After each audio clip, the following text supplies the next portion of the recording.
จองเพียงพวกหน้าที่พี่ทั้งเพื่อพบฟังภาษาพี่น้อง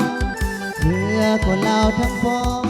เป็นเจ้าของดินแดนนานาแนวนาดงนาเจ้าเว้าห้องยินเสียงนั้นน้องแตกดังก้องทั่วท้องนาผาหมู่นกสักกูน่าจะเว้าศัตรูเขาย่ำยีเข็นขาสร้างกรรมนำโทษภาษาภาพเป็นตาแค้นอังหัวใจส่งเสียงเพลงแทนกายพวกอายขออวยพรใส่ทั้งน้องนางที่แนวลาแม้นหากคิดทอดกันหน้าที่นั้นแน่ใจฟังไกลกายแต่ใจเคียงกันพออุดมการอันเดียวกันลาที่แนวหน้าเดือนดาวแจ้งแดงแสงประกายหากพาไปทั่วทางที่มันให้จิตใจหูสดชื่นได้ยินอยู่ภูมิทานเหล่านั้นเป็นเกียรติแห่งประวัติการมอบสีวันเสริมสุสานลาว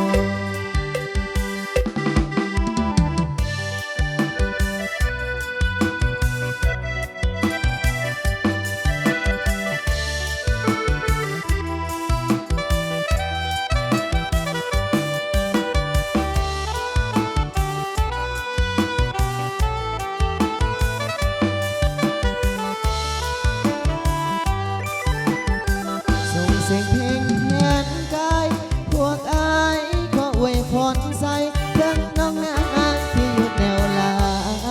งแม้นหากคิดหอดกันหน้าที่นั้นแน่ใจภาคฟัง